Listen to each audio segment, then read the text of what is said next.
Toy and Toy on this post-credit segment. I am Nolan Chang, and with me as always are my longtime friends and co-hosts, Keone McKee, Jalen Holston, Jared Shirai. Say what's up to the crowd, everybody. Sloppy fuckers. Hello there. How's it going?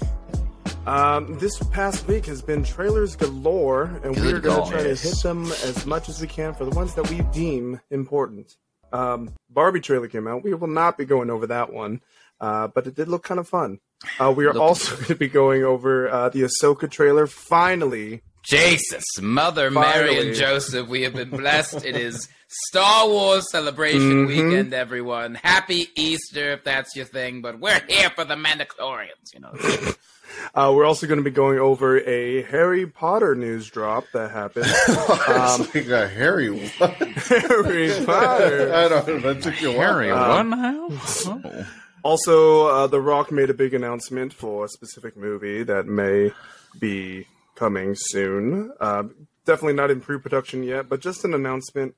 We're also going to conclude it with The Mandalorian, Episode 6 for Season 3. Yes. Starting off, we're going to just hop right into it. The first one that I want to talk about is Secret Invasion. Nick Fury, Samuel L. Jackson, finally returns to the screen for the MCU. This will be releasing on, I believe, June 21st for Disney Plus that we discussed last pod. I'm going to throw it over to you first, Keone. What were your thoughts on the trailer? And did it kind of get you hyped up? Because I personally think that this is a little bit more in the same vein as Falcon and the Winter Soldier. Just because it's a little more on the boots. Yeah. Huh? I was like, same. I was like, Captain. Yeah, same. Boots on Captain the ground. Falcon, you know. Kind of an investigation, crime drama thing like that. What were your thoughts on it? Yeah, I mean, it definitely is going in that kind of realm, which I think that they should stick to when it comes to these kind of shows, because there are a lot of like these kind of spy element type of deals that I'd like to see. So it looks really good. It looks really action packed. I think Samuel L. Jackson, I mean, goodness. I didn't realize how old he was until he's like 73. Yeah, it's crazy to me that he's still like doing these films and still looks the exact same. But I mean, regardless, I mean, the show looks like it's going to be a banger. It definitely looks very movie quality thus far from what we've seen from the trailers, and they got a hell of a cast. So I mean, adding what's her face from the Dragon Show. Oh, Emilia Clarke. Oh yeah, there you go. Clarke. Yeah. Yes. Adding her into there and kind of I know it's like adding her into the mix there. I think it's going to be really, really good to kind of see her finally getting her debut in the MCU. And I mean, just from a Disney Plus standpoint, thank goodness we're finally getting some good shows on this damn platform. So, hopefully good shows. Yeah, exactly. But I'm excited. I'm excited to see what happens. They definitely got a lot of new people in there that I'm excited to see in there. So, I believe that's the guy from Bridgerton, right? That's kind of so I said he's another one. That's like, it's kind of. I mean, he's a pretty sought after guy right now. Yeah, so for them to get him in here. I'm still, I mean, I'm sure Jay will fill us in. I'm not really sure what their roles are and what this entire storyline is really about. Yeah, exactly. So it's just like, he's just bad Skrull number one. So anyway, I think that's kind of the angle here. Yes. Gotcha. So I'm excited to see him in the role. You know, it's funny because Bianca brought it up, and I was kind of like, I kind of think the same thing too. He kind of has like an air of like being an a-hole that just surrounds him. I feel like, especially in Bridgerton, even then he kind of seems really he can kind of turn. So he's kind of like Henry Golding, where he can kind of turn to this like charming, sweet guy, but he also has that look where he can just be completely. But once he throws in that little like from what was that? Was it The Gentleman that Henry Golding was in? Yes. Yeah. Yes. See, he was really good in that. So literally, he's just got that feel about him. So perfect casting, and I think it's going to be a really good show. Also, love to see Ben Mendelsohn finally getting like more protagonist roles, because he's always the villain in everything he does. Exactly.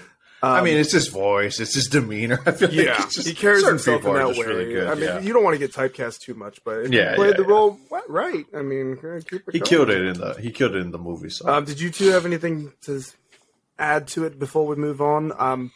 I did want to just kind of do an open house question regarding it. He does end the trailer by saying one last fight. Now, is this a misdirect, or are we taking this, as he's saying, this is my last performance as Nick Fury, and Nick Fury may kick the can at the end of this? Anybody? I would say probably done, unless it's some kind of AI situation. You know what I'm saying? Like it's like a hologram. It does. It kind of sucks that we're getting it in a Disney Plus format show, but yeah, I think this is his last bit of Nick Fury for sure. Although it could be this is this show, and then by the time we get to the Kang Dynasty, he probably appears in there and maybe is done afterwards. Or maybe Captain America could pop up. Maybe in there. that's the funeral scene. The funeral scene. Yes, that's maybe this is his last fight, and then he just gets his ass beat in the beginning of the movie. Yeah, exactly. I do feel like it's a little bit of a waste that we never really got like a full-fledged Nick Fury in the movies, where he's like more like boots on the ground and you kind of see him being a real like hero. So it is unfortunate we never really got that. I mean, maybe he'll be succeeded by Maria Hill, who's at least a little younger, spry in the action a lot of the times. That actually would be a pretty good turnover. But yeah, it sucks because I feel like we never really got that moment. Even the first Avengers movie, you kind of wanted it to see, but we never really did. So moving on, I'll throw this over to you, Jared. Spider-Man Across the Spider-Verse. I know Jalen has been very open about he is not looking to watch any more of the trailers for this movie because he's already giving his money to it when it comes into theaters. For you, were you a fan of the first one that came out, introducing Miles Morales, and now that we're kind of going balls to the wall with all these Spider-Mans, Oscar Isaac is the voice of Miguel for that Spider-Man 2099. Is that what it is? 2099, yeah. 2099, right? What were your thoughts in it, and are you hyped for the movie? I loved the first movie. I loved it. We still are watching it like after everything. Every now and then we just pop it in and just watch it. So I'm excited for the new one. I'm excited that they're just trying to expand it. You know what I mean? And so I don't know. I love the trailer. I love how they're trying to intertwine everything. I like how they try to bring back the characters and whatnot and put him in situations. So, I mean, I'm looking forward to it. I was kind of with Jalen. I'm still going to watch trailers, but it's already going to get my money before I knew any more about it. So, And do you think, a little follow-up question, for the trailer itself, are they kind of beating a dead horse now with the whole like Spider-Man meme thing? I feel like there's just like in every Spider-Man property, they're just like, wait, you. Is it going to get to that point where everyone's like, all right, enough, we get it. There's multiple Spider-Mans, live action. I feel like yes and no, because I feel like it's like their signature, every movie they do it. So it's like, if they don't do it, it's like, hey, what happened to it? It's like, it's kind of, you're going to get both ends of the spectrum with people. So. Yeah, if they don't do it, then somebody's going to complain like, oh, why didn't they do the little They had thing? so many opportunities. Exactly, right? Why aren't they buying to themselves? Exactly. So, I mean, you're going to get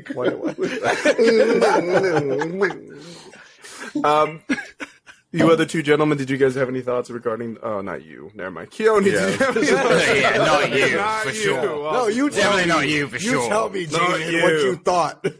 No, yeah, I mean, Wow. I'm with the both of them. I'm just excited to watch it. So, they killed the first movie. So, if it's anything near what that one was, this will be fantastic. So, Do you guys think that this may have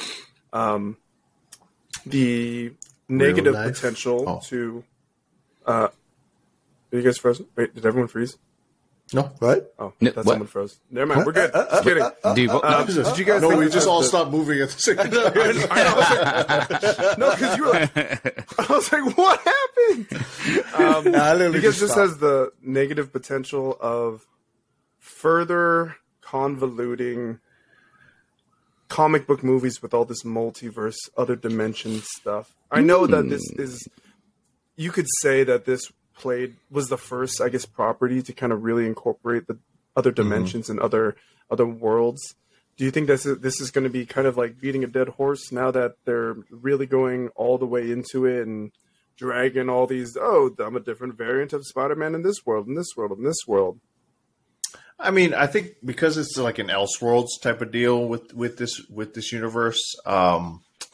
Not really. I mean, plus two, it's like in the animated side, so it's a little bit, like you kind of enjoy it for what it is, but you're not really taking it to heart as much because it's not really applying to the regular universe. But on top of that, I mean, I feel like Spider-Man is one of those, like, you can just forever make Spider-Man movies and people will always love them, and you could just keep going deeper and deeper and deeper and finding even more Elseworld versions of Spider-Man, and people would still like enjoy it because it's just that's true.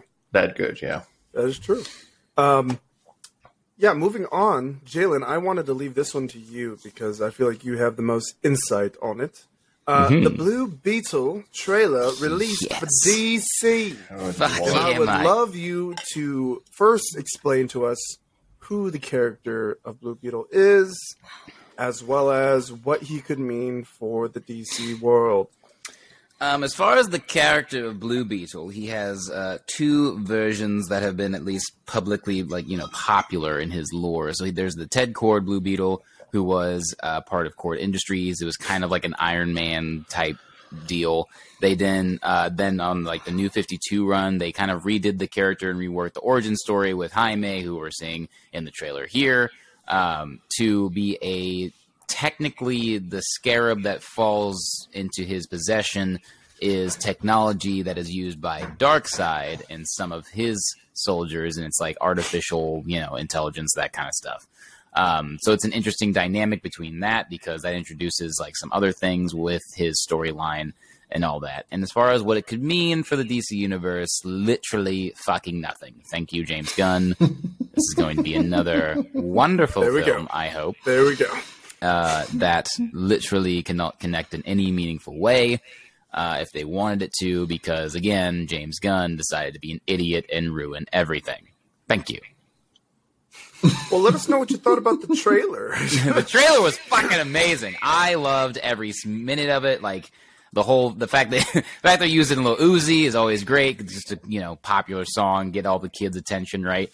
And so help me God, if Miguel breaks his back in this fucking movie, I'm gonna be so fucking upset. Like, you have no idea. That's not even his name either. I know. That would be such a deep cut for all of you Karate Kid fans. I think the casting was absolutely perfect for Jaime in this movie, getting Zolo in there from the Karate Kid, in case you guys were not aware, is the same lead. So Cobra obviously Kai, he's Cobra Kai, whatever. Yeah. But it's a great casting because kid's a pretty good actor. I don't think he's really going to ever get outside the range that he's shown in in the Cobra Kai series. If I'm going to be really honest with you, like, the trailer did not do him any justice. It looked like just, it's Miguel, but he got a Blue Beetle thing going on now. So did you ever watch Beetleborgs when you were little? Yes, absolutely. Big vibes. Sorry. I love just popped the in my fact head. that the suit is practical. I don't know if you guys know, like, I don't know how much you noticed on that, saw but the some of the suit set is photos. very practical, and it's just so refreshing to see a real practical suit with these VFX, and then not see it muddied up by this weird CGI mapping that Marvel does, where all of their characters look like we're watching an Xbox cutscene or something. And it's different, too, because then the actor can really get in there and use their physicality with the suit and all that kind of stuff. And it doesn't look as kind of janky as some of the other properties we see. So always a big fan of the practical effects whenever they're in use.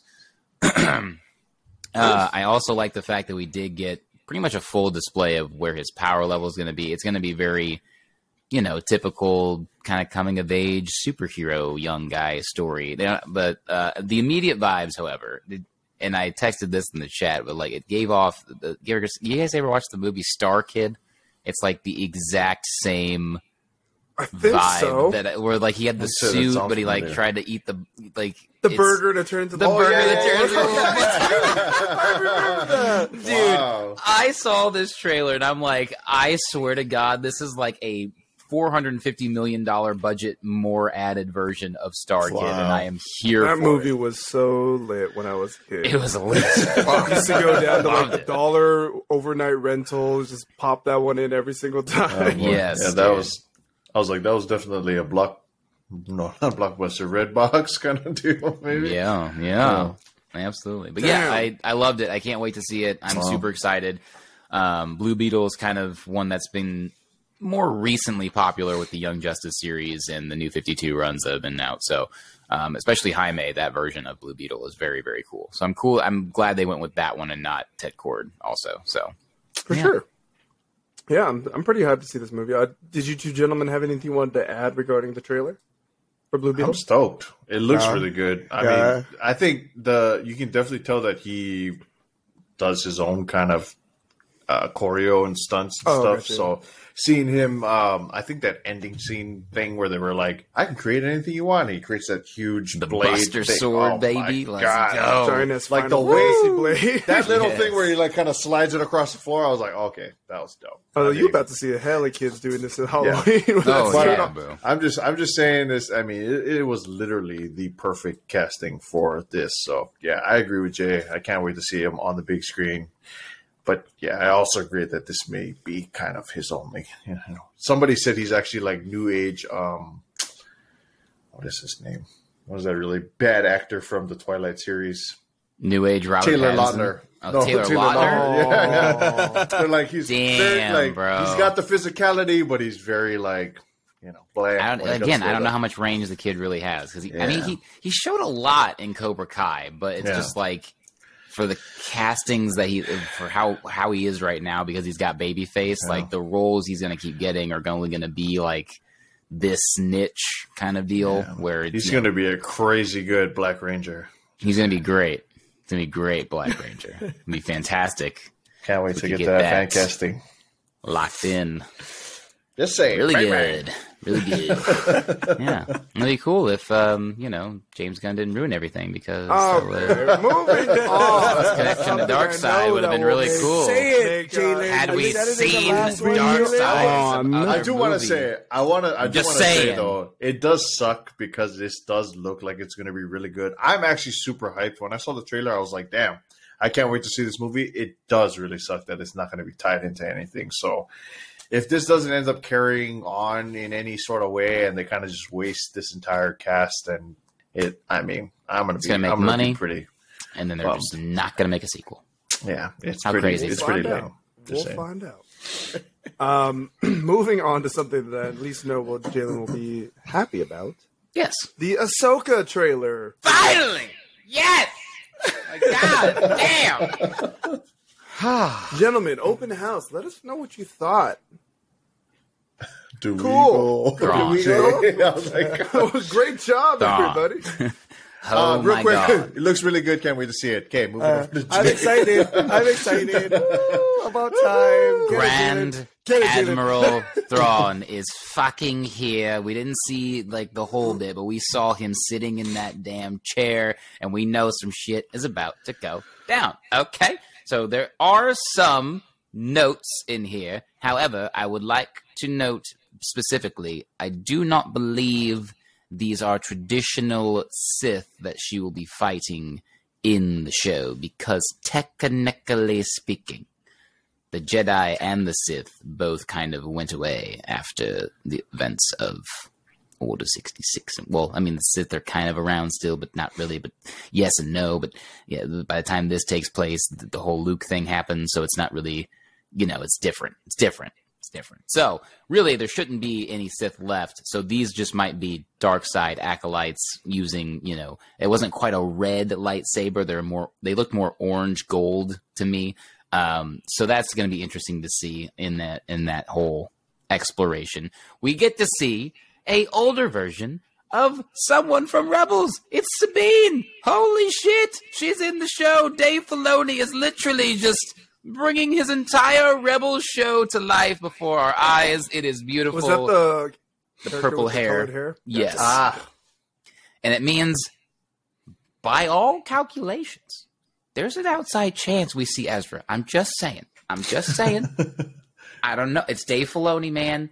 Anything is fucking Ezra? possible. Let us know. What's your hot take? Who's playing Ezra? Same guy that's doing Blue Beetle. Done. Anyway, wouldn't that be fucking wild? They just snuck that guy in there. I doubt it. I don't know if he's old enough, but they can make something work. But yeah, that is going to be wild. I'm excited. I hope we get some Vader tie-ins a little bit, some way, somehow. Even though she's older, like a cool flashback or something would be like interesting.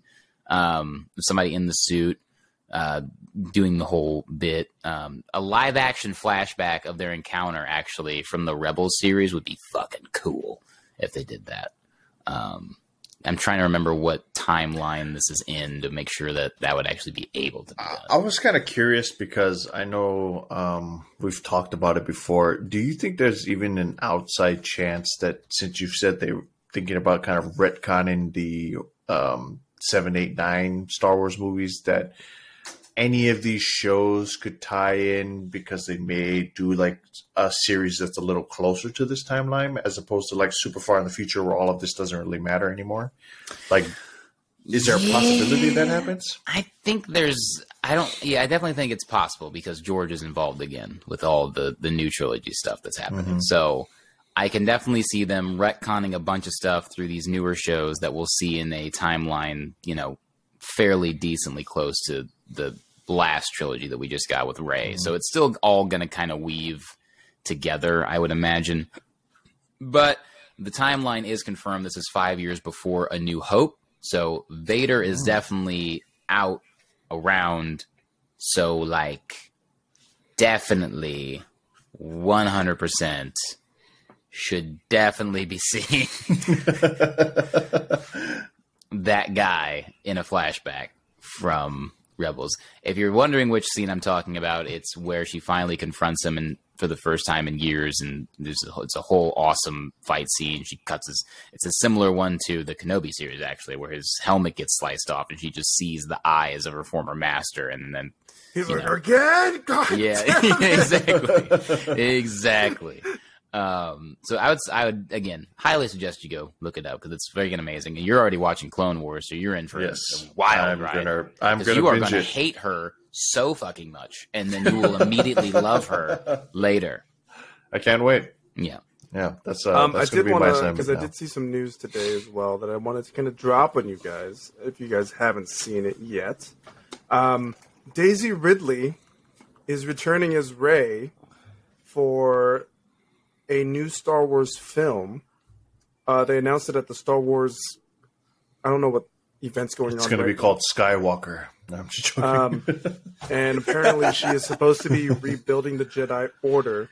And people were joking online that because Rian Johnson retconned who Rey was, and then J.J. Abrams re-retconned who Rey was, they said that this new director, I'm not familiar with their name, has the opportunity to retcon all of them and make something actually quality out of it. Just based off of this news, do you think that if this is true, that they're maybe moving forward with the next trilogy of Star Wars films, and George Lucas was like, hey, bring Daisy Ridley back, we're going to do something with her.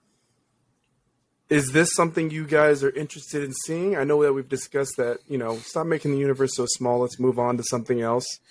Is this something that you could be on board with? Yes. I am on record as a Last Jedi apologist. I feel like that film was a great Star Wars entry. I enjoyed it as well. Just because it wasn't... Not The Rise of Skywalker. Hell no. No, not The Rise of Skywalker. That was a dumpster fire of, oh, I'm sorry, and like just being on the knee, sucking the tank of all the fans. Like that's what it felt like.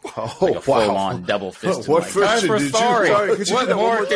What movie? One more time? What else can we throw at the fans to make them love us again? Palpatine, I throw him in there. Get him in there. Get him in there. Go, go, go, go, go. 24 minutes. That's going to be a real. Okay, yep. Go ahead. Anyway, but no, I'm a Last Jedi apologist. I aside from Canto Bight, I don't feel like that film deteriorated from anything that Star Wars has ever been or was. It gave characters that we know and love completely new directions that had never been explored before. It brought some real levity and emotion to the whole galaxy in the franchise that as we know it.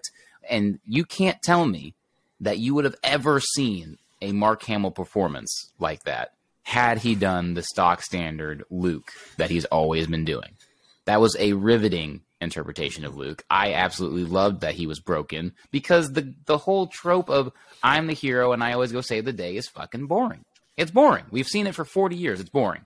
So seeing Luke broken, seeing Luke at a point where he can't even fight anymore, and having it turn to Rey and Kylo was cool. Now, where they fumbled the bag, my hot take is they should have switched. Rey should have went full dark side. And yes, I know he killed Han Solo, but the move for the rise of Skywalker would have been for a Skywalker to rise in Ben Solo. So, yes, that would have been the move. And also, if you kill Daisy Ridley, you solve half the freaking weird ass anti-feminist people that are in the Star Wars community, because then the villain dies off. So it's fine. I'm looking through what these announcements were, and I did want to, just because it is prevalent to Star Wars in general.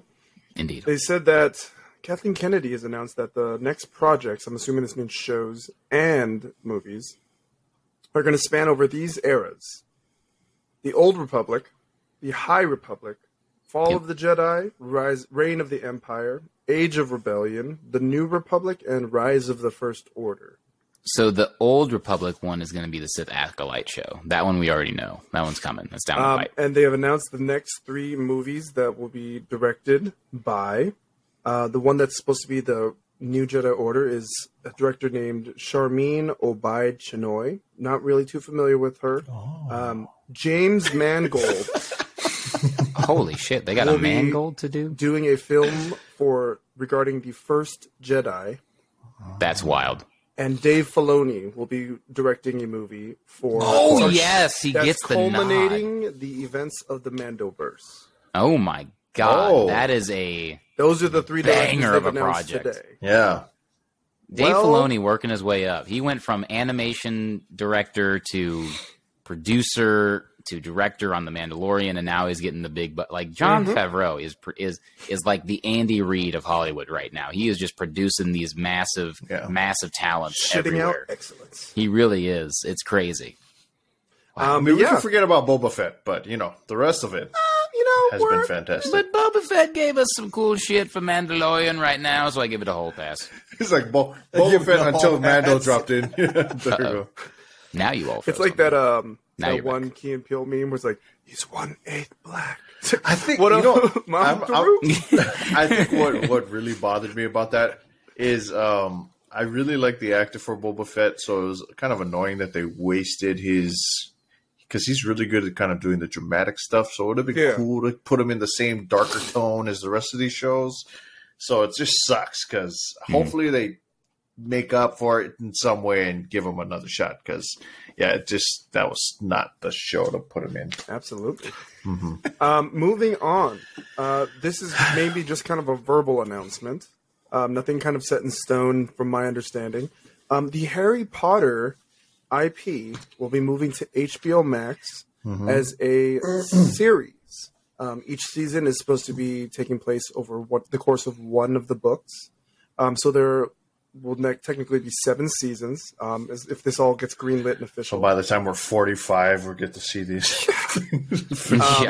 And the official difference, I guess you could say, between this is then the Fantastic Beasts movies, is that this one will be... Most of us will be 45. Wow. This piece of shit. Read between the lines.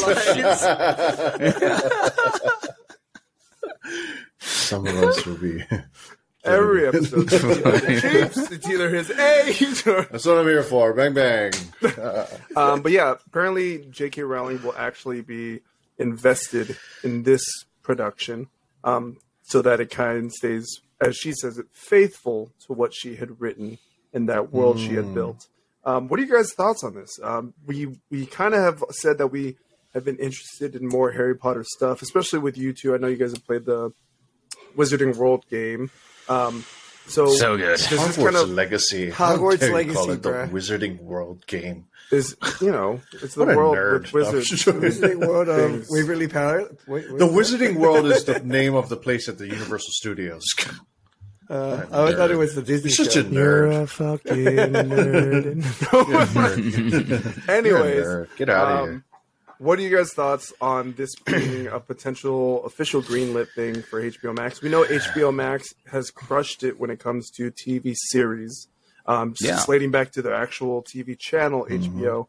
So what are your thoughts on this, if they do move forward with the seven-season series regarding each book of the Harry Potter franchise? They should do it, but don't involve JK Rowling in any capacity. She was involved in the Fantastic Beasts, and that went to shit. I mean, she can be as you give her the title tag as the producer, but like she does not need to be in the writer's room. She does not need to be anywhere near the just pay her a little bit. That's all she cares about, right? You know what I mean? You're not wrong. Pay her. I mean, but she's still getting the residual checks from people buying the books.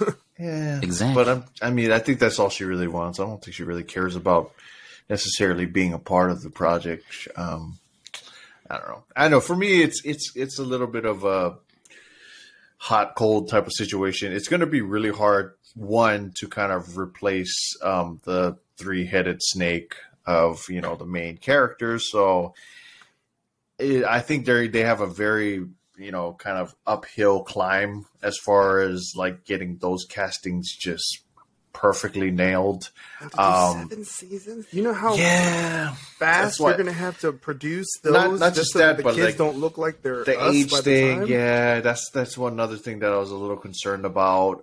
That's a lot of years you're putting on whatever actors. Because they were like 13 for this. or something when they did the Sorcerer's Stone, weren't they? They were the actual age, I believe. So that's why I said, for me, it's exciting, more Harry Potter, but I feel like they should have just went with like a whole new story, so they wouldn't have to worry about that kind of stuff. Details wise, I'm sure there's going to be a lot of people who read the books like I did that are excited because you get more detailed stuff, more fleshed missed. But in the same sense, like I said, it's going to be really tough for them to kind of replace what. The Harry Potter movies were, because they were just damn near perfection, and I'm pretty sure everybody kind of still holds those in such high regard. So I'm just curious to see how they handle that part of it, like the casting part of it. Obviously, there's a lot of young talent that's going to be great no matter what, but literally those three actors were perfect, from the look to just the acting to just everything you kind of got from the books. Pages to life. Yeah, I mean, when he came out, I thought they literally drew the cover after him, but it was the opposite way. Like, he looked exactly like. Also, when you guys read the books, did anyone else pronounce Hermione's name Hermione for the longest time? No. You're telling me you knew that it was pronounced Hermione? Yeah, I did. Because the first time I read the book was with the tape where the little voice guy comes out. I never read. I'm not retarded. I'm just kidding. That's messed up. But honestly, I'm going to tell my mother because I read it with my mom, and we both pronounced her. Wow. So I'm going to tell her you said. Was it in color? I watched it with that. So you couldn't read it? No. Was I read it it with color? that. Jared, did you watch TV in color? God. Hey, what about that? So what did that thing say that Chow sent me, by the way? It said fuck the colorblind. I know. I know, because you're not colorblind. Yeah. But yeah, I mean, I think it's because I listened to it with the tape. So I mean, the guy who was doing it was fantastic. But yeah, eventually I figured it out. I was like, I have mixed feelings on this whole deal. It's going to be an interesting sort of production. I'm curious to see what they do with it, but I'm excited and also we're worried. So it's going to be a. I think you hit it on the head, Nolan. Though, with like HBO Max, like they kind of kill it with their series. So true. I think that's why I'm more excited than anything else with it. At least, I mean, like we always have our worries when you have something as great as Harry Potter and you're trying to like add to it. Is it going to live up to the hype or anything? Which it probably never will. I'm going to be real. No. Yeah. I mean, like Keone talks about it, like during Christmas time, that's literally what they watch. Yeah, and there's a reason why you watch it, So to add something to that, I mean, that's I think where it's going to be a very interesting line drawn. I think the only way it's really going to work is if you just have these these showrunners and people who are like really paying attention to the actual IP, looking at these movies as well as looking at the books and just being like, you know what, they did a great job with this on the big screen. I can make this better in this way. Let's do it this way. But that's the only way. And it has to be like throughout, because 7 seasons. I should also point out every casting was perfect. You know what I'm saying? Like, God, yeah. Literally every single person that was cast was perfect. Like, that's why I said it's an uphill climb. It's a tall order, yeah, because it's but we'll cast everybody perfectly. That's a lot of people. Yeah. Keone, I'll let you hit this one because I know we just kind of discussed it in the chat. The Rock announces that Moana will be a live action. Why you gotta throw this to me? His best You friend. were the one who gave your insight regarding. Because you gave the tattoos, that's why. Yeah, no. You are the Rock's son. But just want to know your thoughts. Them bringing this to life. I know you've been hit or miss with the Rock. Like, you know, I'm Hawaiian when it counts, and I'm not Hawaiian when it doesn't matter.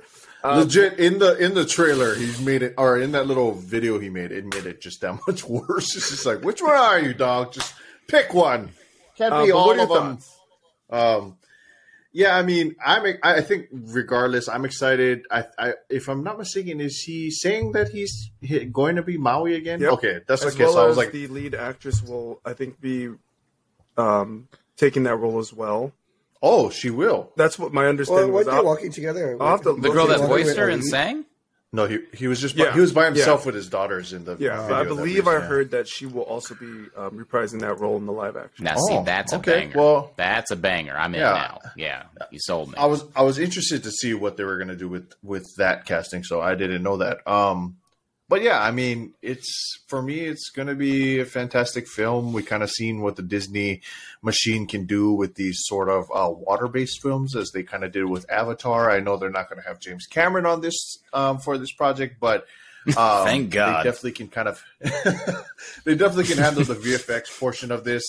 So, I mean, I'm honestly, it was a very underrated film. I guess that's coming from a Polynesian, so it doesn't really carry that much weight, but I still thought it was a really good film. So I'm very curious to see how they handle it. I don't think they should have replaced anybody, so I'm glad that you just let me know they're going to bring back the same people. And yeah, I mean, it's probably not going to come out for like 5 years, so you know, we'll see how that works out. I think the last time he did this was like, I think it was like Black Adam, and then that took like 10 years, and maybe before that was like feeding him Jungle steroids. Cruise. He'll get to go with them. Yeah. so like I said, yeah, it'll be exciting to see what he does. But yeah, that is one thing I'm a little confused about, because like, is he just going to be himself body wise? I mean, when it comes to animation, you take a lot of liberties with the bulkiness and how just like, is he going to be more filled in there? I mean, I don't know. Like, I think that's part of the charm of the Maui characters. He's kind of like so fluffy.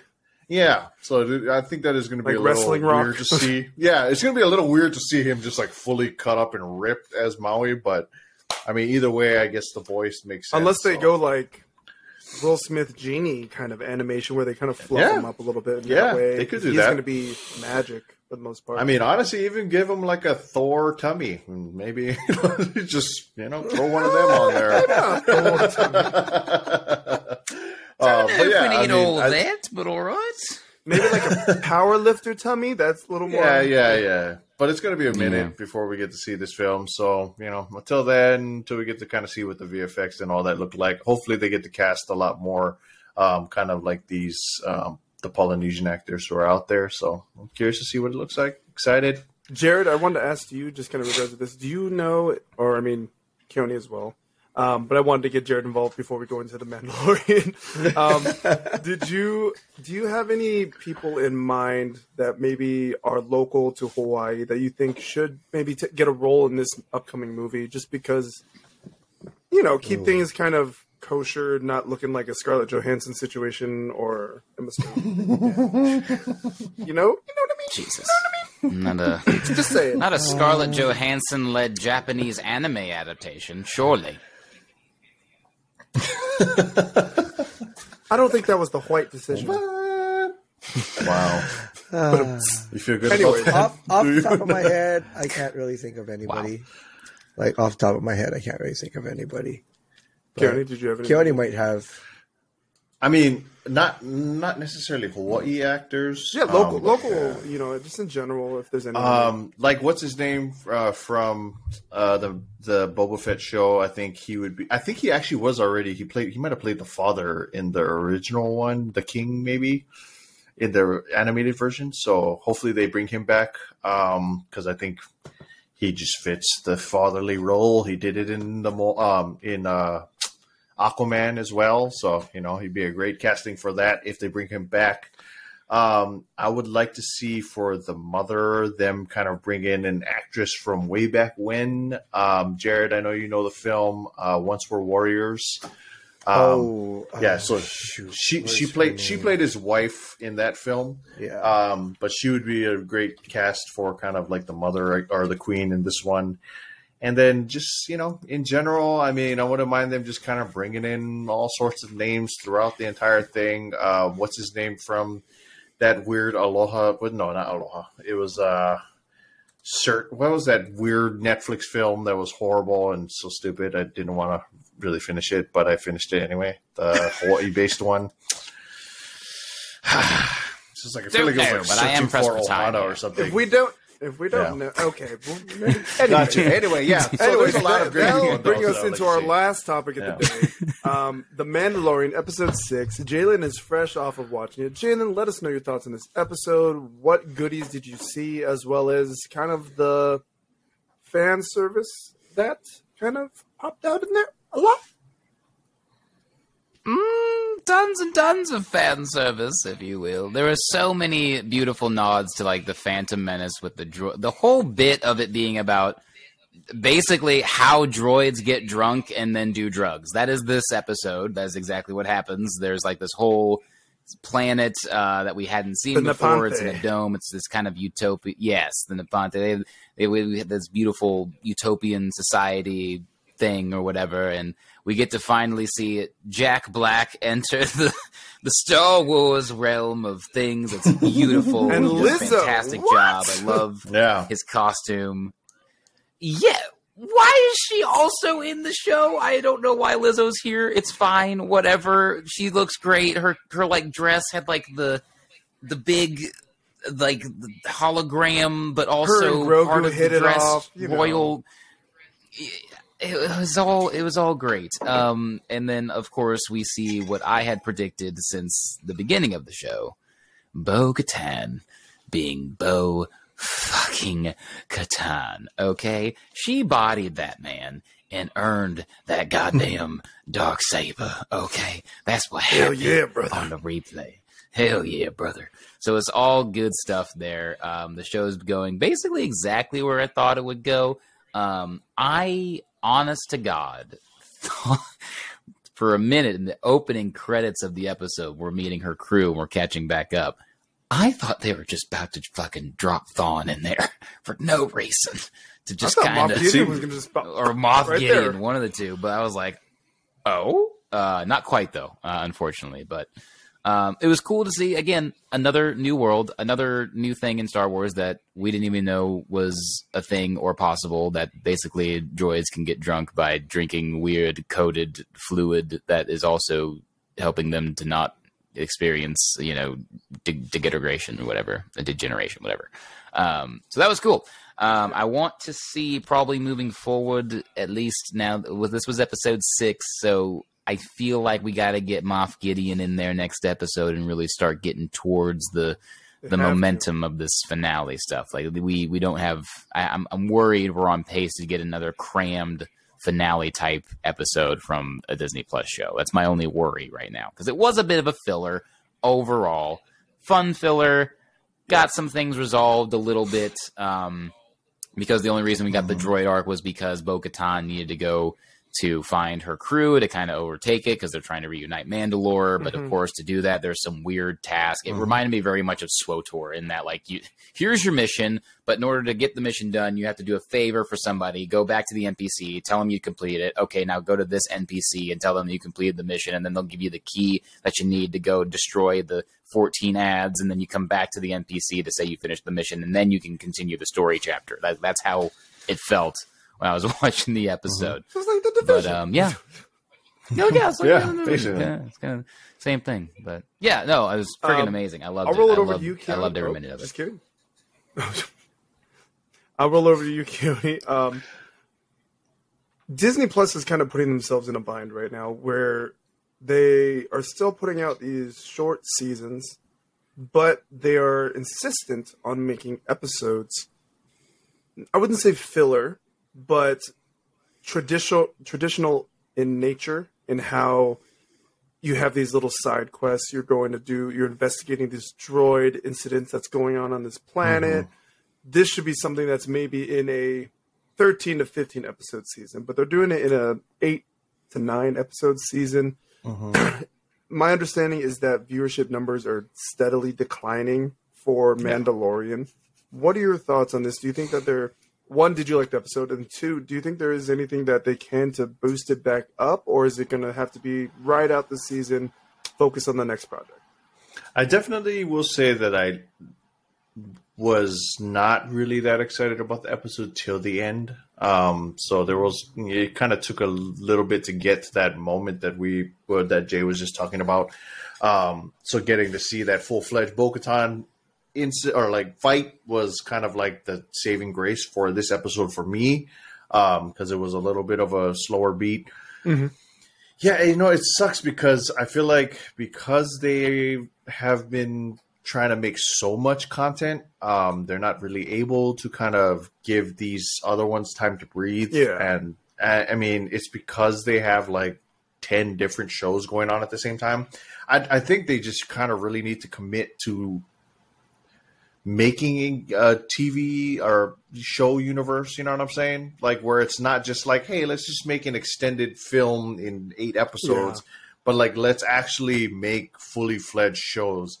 But I don't think they're trying to do that yet because they're so, like you said, like they're backing themselves into this corner of being like, okay, we're preparing for like movies, or we're preparing for a universe that's eventually going to be tied in together. So to be honest, I'd rather see them go the slow route and kind of let everything just play out in a certain, like, so they have more time to kind of not have these filler episodes take up a whole day for me. But either way, I mean, Mandalorian for me, it's always going to be close to my heart. So I understand that it is declining because I'm sure people aren't really necessarily into, all these kind of side stories, which sucks. But I mean, as a fan, at the same time, for a show like this, like, you don't know what the main storyline has to stick to. You know what I mean? Exactly. If it was a Jedi specific thing, or Ahsoka, maybe there's more specifics in the legend. I mean, these are all characters that are essentially made up for this universe. Yeah, I mean, not made up, excuse me. But I mean, I'm sure there's like comic book stuff, but it's all stuff that like the mainstream people don't really understand. So, I mean, for me, it's like, I mean, it's fantastic content. It's been really great. Pedro Pascal has been fantastic. So, I mean, I like it a lot. I'm excited to see these next 2 episodes. So if you're not watching it, I mean, it's good for you, Yeah, it's just like, maybe just watch it. Watch the freaking show, Jared. I'm in the process of it. There we go. I was like, huh? What'd you say? That's right. Emily walked in. Nah, no worries. But yeah, that'll do it for us today on this segment of Post Credits. Gentlemen, please let them know where they can find you. Starting off with you, Sir Jalen Holston. You can find me on Instagram at OutByJalen. You can find me on Twitter at Jalen Holston. And you can find me on Twitch at MochaThanos_LGG. It's time for me to go witness someone murder a lot of people, gentlemen. It's going to be great. Jared, let them know where they can find you. Instagram and Twitch at JShirai, JShirai, and Twitter, JShirai808. And Keone McKee. You can find me on Instagram, Twitter, and Twitch at KONE. That's KAYOHKNEE. And you guys can find me on Instagram, Twitter, and Twitch at NolanKYT, NOLANKYT. And you can follow our Instagram page, The Poi in the Soy Podcast. We're coming out with Reels weekly for all of our segments, so definitely give us a follow, give us a like, give us a comment if you wish. As always, thank you guys for making us a part of your day. We enjoyed having you be a part of ours. From all of us here at Poi and Soy, good vibes and love, everybody. Bang, bang. Shoots, but enjoy the film, Jalen. Yes, sir. Yeah.